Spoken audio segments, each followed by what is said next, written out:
So I'm in my fourth year, as you said, and I do a lot of representing companies who are selling or buying companies. And so I just find myself on the buyer side more often than not, but represent both sides. And so with that, at this stage, I'm at the point where I'm running smaller deals. And so as the M&A person with the deal, I am the person who kind of makes sure that if we need a real estate person, we get the real estate person on, or an IP person, we get, all the specialty lawyers on the deal, but I facilitate the entire deal from beginning to end. So it starts with a letter of intent, you do due diligence on the company, and then I draft most of the transaction documents, asset purchase agreement, or the stock purchase agreement, just depends on what type of transaction it is, all the ancillary documents, and it's a really cool process. I kind of stumbled into it before I was doing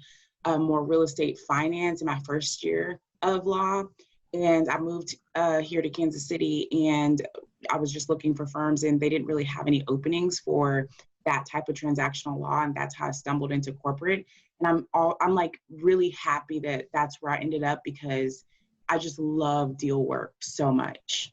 Oh, wow. And it sounds like I got the sense that you're kind of orchestrating things and kind of pulling it all together. Is that correct? Yes, I like to describe it as like I'm the quarterback of the deal. Yeah, that's exactly what it is. And the cool part about M&A law is that as the M&A attorney, I get exposure to so many different types of industries, for one, but also just like I said, I work with a lot of the specialists. So at this point, I could draft a triple net lease. You know what I mean? I don't, I stay in my lane, but I have that exposure.